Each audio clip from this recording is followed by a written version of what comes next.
मुंबई में बड़ी संख्या में पुनर्विकास परियोजनाएं अधूरी हैं। इन परियोजनाओं में तेजी लाने में कई साल लग गए हैं। निवारा द्वारा प्रयास किया जा रहा है। अब निवारा संस्था समाजों को निःशुल्क मार्गदर्शन प्रदान कर एक व्यापक आंदोलन खड़ा करने जा रही है। ये जानकारी इस संस्था के प्रधान मधुकर गोमाने ने पत्र के माध्यम से हम बम्बई में पहली बार फ्री पीएमसी प्रोवाइड करने जा रहे हैं। बम्बई में अभी आप लिख रहे हैं, आप उसके बारे में बता रहे हैं कि बहुत सारे जो प्रोजेक्ट्स है वो प्रोजेक्ट कोऑर्डिनेशन न होने के कारण बंद पड़े हुए हैं। कई डेवलपर अपॉइंट होने के कारण बंद पड़े हुए हैं, कोई 79A करने के बाद बंद पड़े हुए, कोई काम शुरू होने के बाद बंद पड़े हुए। तो इन सब का एक हमने अगर अभ्यास जो करने के बाद इस नतीजे पे हम पहुँचे कि प्राथमिकता जो है डेवलपमेंट होने के पहले या डेवलपर अपॉइंट करने के पहले हमें सोसाइटी की तरफ से क्या क्या उसकी जो पेपर्स वर्क है उसको कंप्लीट करने चाहिए। वो पेपर वर्क कंप्लीट करने की पूरी जिम्मेदारी हम पीएमसी के माध्यम से हम लेने वाले हैं। और पेपर वर्क कंप्लीट होने के बाद 79A है, DA है या डेवलपर अपॉइंटमेंट है, ये जो सोसाइटी का काम है उसको हम सोसाइटी के हित में और सोसाइटी के अधिकार में ही रखने वाले। डेवलपर अपॉइंटमेंट का कोई भी काम हमारी पीएमसी लेने वाली है नहीं। और ये करते हुए पूरी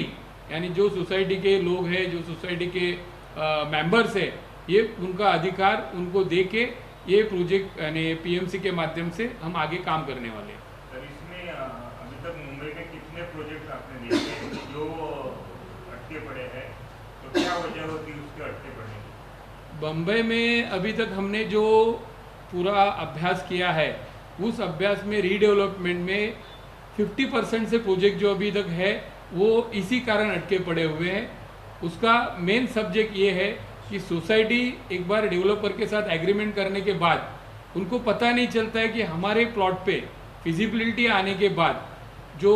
आगे का काम होना है वो किस तरह से होना चाहिए। उसका FSI है, उसका कैलकुलेशन है, उसका DP है, उसका रिजर्वेशन है। और ये सब चीज़ें सोसाइटी को पता न होते हुए अगर सोसाइटी ने उसके बारे में एग्रीमेंट किया, DA किया और आगे डेवलपर अपॉइंट किया, तो मेन सब्जेक्ट ये है कि इस सब वजह से और जो प्रोजेक्ट हमारे जो बंद पड़े हैं उसके और एक कारण का हम सब ये करेंगे। तो फाइनेंशियली जो अभी रेरा आने के बाद वो थोड़ी सी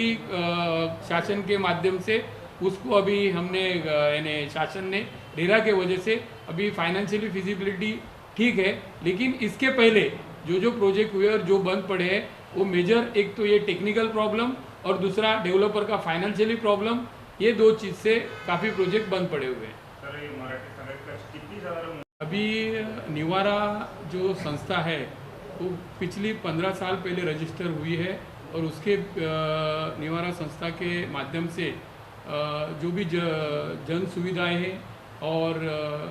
लोगों को उसके बारे में, घर के बारे में और घर की जो तकलीफ है उसके बारे में काम करने का ये संस्था गई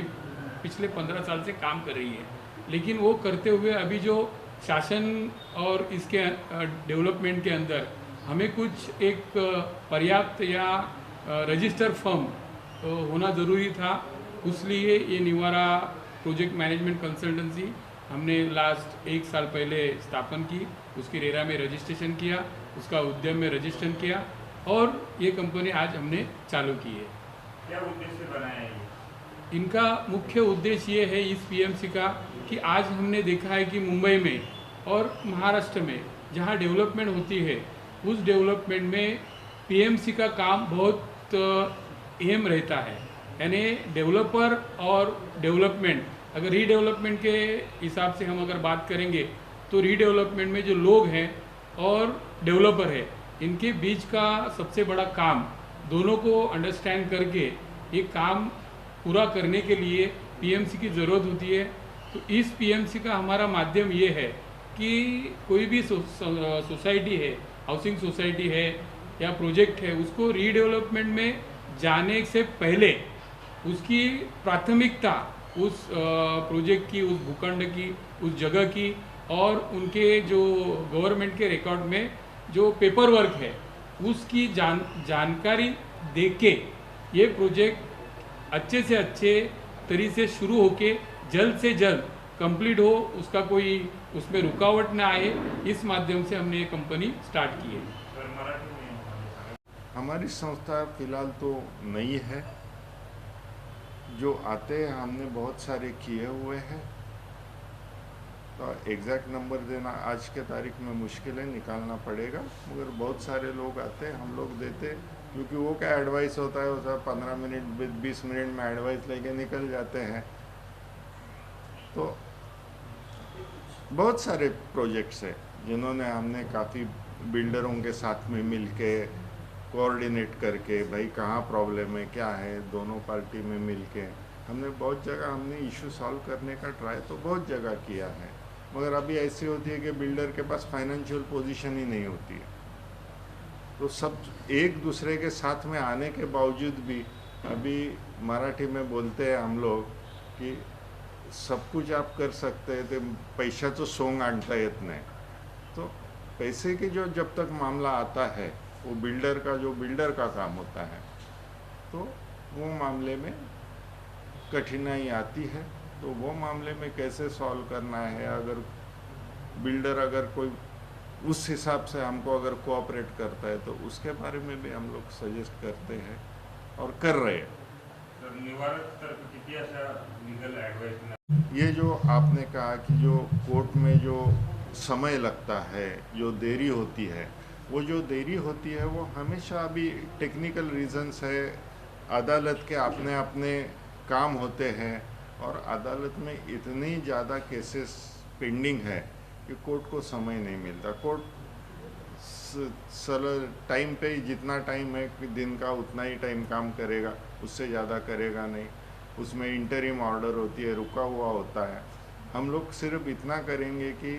शायद कोई हमारे पास आ गया, बोले कि हमारा ये केस ऐसा पेंडिंग है, वैसा पेंडिंग है, तो एक सेकंड ओपिनियन कि भाई